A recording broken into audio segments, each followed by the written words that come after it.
With primary elections coming up in March, one organization is focused on breaking down the barriers people may face during the voting process.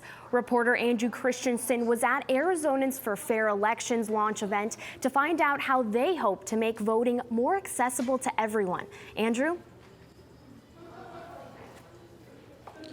I was at the Arizona State Capitol where Arizonans for Fair Elections launched a ballot initiative that would take out the influence of money in politics and prioritize voters rather than lobbyists. People in bluish, green, and yellow shirts gathered at the state capitol to launch Arizonans for Fair Elections, a group that hopes to make voting an easier process for disenfranchised groups. At the state legislature over the last several years is that there has been a coordinated attempt to stop people from actually having access to the ballot box.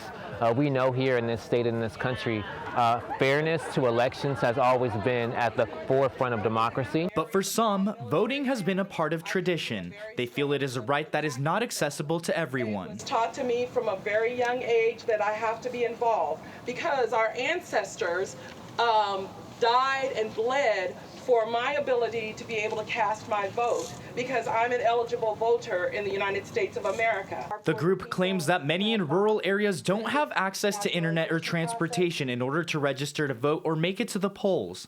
However, the group did not present any specific measures they would take to help those people gain access to internet or transportation. Another one of their main points, people don't have time for the voting process.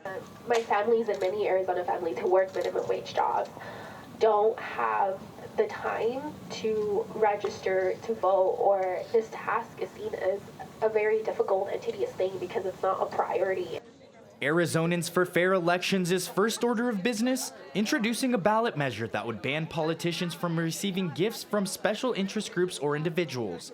The ballot would also require election officials to update voter registration information and allow automatic registration. We're talking about boosting clean elections, ending some of the, and hopefully all of the abuses of the lobbying and influence process, and making voting easier for all Arizonans. Some members believe an easier voting process is essential to the next generation. I take my grandsons with me to vote because it's so important that they know the value of their vote.